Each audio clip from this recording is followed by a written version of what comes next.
Okay, so next adalah projectile motion for the case with the two components x and y.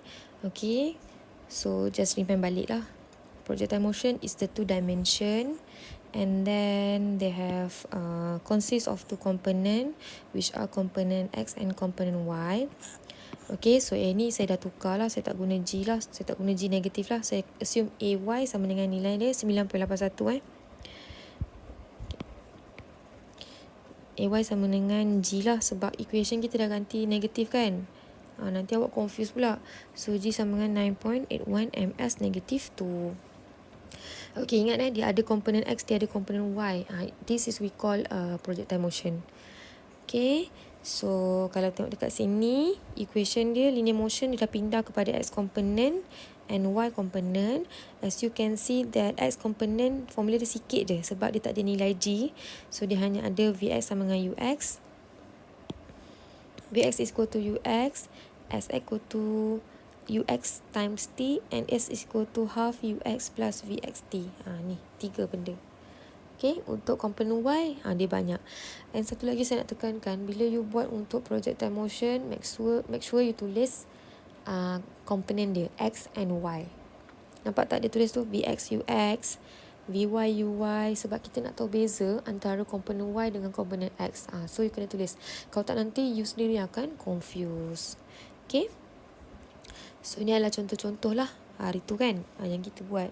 So ini adalah case yang selalu common case lah, 3 case ni. Okay, so saya repeat balik lah yang saya ajar itu. Macam nak remind balik semula saja. Okay, so kalau dia turun horizontally, perkataan dia ada horizontally, so merujuk kepada komponen Ux. Okay, U dia ni akan sama dengan nilai Ux. Maka bila U sama dengan Ux untuk case yang turun horizontal, so Uy akan automatic kosong. Itu hint dia. Maksudnya apa-apa nak cari maklumat dekat point B ni, at any point lah, maksudnya A to B ke ataupun ada point lagi kat sini ke, tak kisahlah, A to B. So first hint adalah starting point U sama dengan Ux, and then Uy sama dengan kosong. Okay, so bila dekat point B ni, apa hint yang kita ada kalau kita kata kita nak start from A to B? Okay, from A to B, apa yang kita nak buat? Okay, from A to B, kita ada negative H lah. Sebab apa? Below reference point. So dekat point B ni ada negative H. Negative H means kita punya, apa panggil? Displacement lah. Yang kita nak masukkan S. Ni SY pun ada nilai Y dengan X. Okay, kalau nak daripada yang how far the ball is thrown horizontally, how far from the bottom of the table ke kan? How far means jarak daripada sini kepada sini. Okay, jarak yang ni, how far means berapa jauh. Means that dia minta kita cari range lah. Range is Sx, maksudnya displacement bagi komponen X. Okay, kalau contoh yang angle launch on a level of ground, sama jugalah. Okay, kalau dia kata A sampai B, dia nak A sampai B. A sampai B, apa yang maklumat kita ada? U ni ada 2 komponen, which are Ux. Okay, kita ada Ux, kita ada Uy. Okay, lepas tu, bila dia reach dekat point B, B ni adalah maximum height. Okay, kalau B ni disebut maximum height, maka ni yang kita panggil SY maximum lah. Bila SY ni maximum, maka Vy dekat point B akan automatic kosong. Okay, bila Vy kosong, velocity at maximum ni hanya tinggal Vx saja. Vx sama dengan siapa? A waist equal to Ux at any position. Jadi kalau dia kata tentang projectile motion, velocity at maximum height, dengar betul-betul. Bila dia tanya tentang velocity at maximum height dekat case projectile motion, nilai V dia tak kosong nilai V dekat maximum height dia adalah sama dengan Vx. Vx sama dengan siapa? Vx sama dengan Ux. Sebab dia projectile motion. Bila projectile motion, objek ni akan pergi ke sana, iaitu direction Vx. Okay, Y dia tak ada. Sebab tu bola ni pergi macam ni. Sebab waktu dekat maximum height, Komponen Y tak ada. Kalau ada komponen Y, bola tu takkan berhenti kat situ. Maksud saya, bola tu takkan reach maximum height kat situ lah. Dia akan pergi lagi tinggi. Okay. So, ingat Alright. Kalau kita kata A nak point A sampai point C pula. Apa hint dia? Okay. A sampai point C, kita ada SY sama dengan kosong.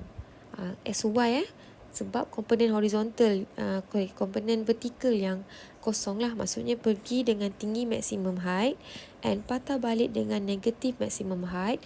So, kita punya SY akan kosong. Okay, how about range? Okay, range ni maksudnya from point A to point C. So, this is we call as a range for A to C. So, ini adalah SX lah.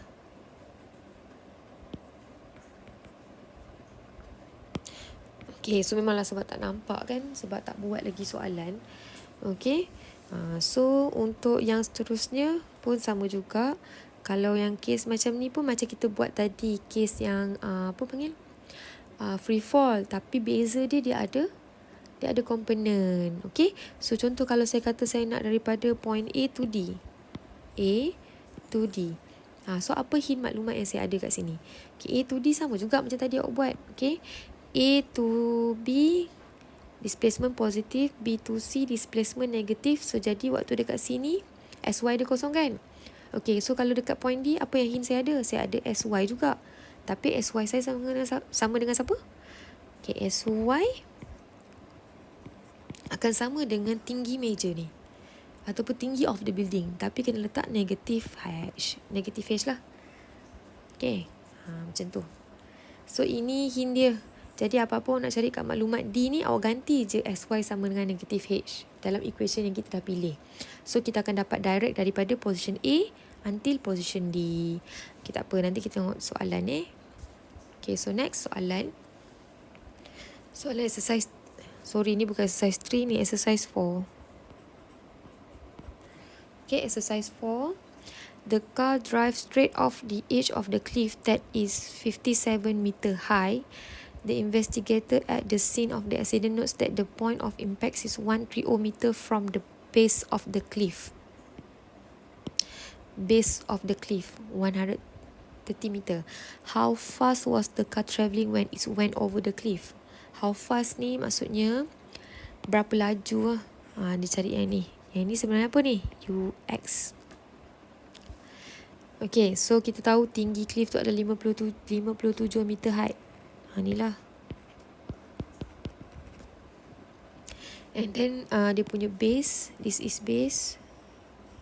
Okay. So dia kata kat sini 130 meter from the base of the cliff. So impact dia this point. Yang dibagi 130 ni kat sini, iaitu SX. Okay. So dia suruh kita cari how fast. Maksudnya kita nak cari UX. Okay, kita senaraikan dulu apa yang kita ada. UX kan? SX is equal to UXT. Betul? So awak nak cari nilai UX. Maksudnya SX dah ada, tapi nilai T tak ada. Betul? Jadi T yang kita cari ni, kita boleh synchronize dengan T bagi komponen Y. Maksudnya T at this position. Dia macam kita kata synchronize lah. Bila kereta tu daripada sini ke sini, alat time taken dia sama bila dia terjun daripada komponen ni. Dia punya impact tu sama. So T pada masa SX ni sama dengan T pada masa Y. Okay, so saya kena cari berapakah nilai T pada masa, maksudnya nilai T pada point ni.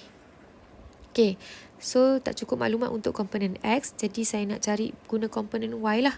Okay, apa yang kita ada dekat sini bila komponen Y?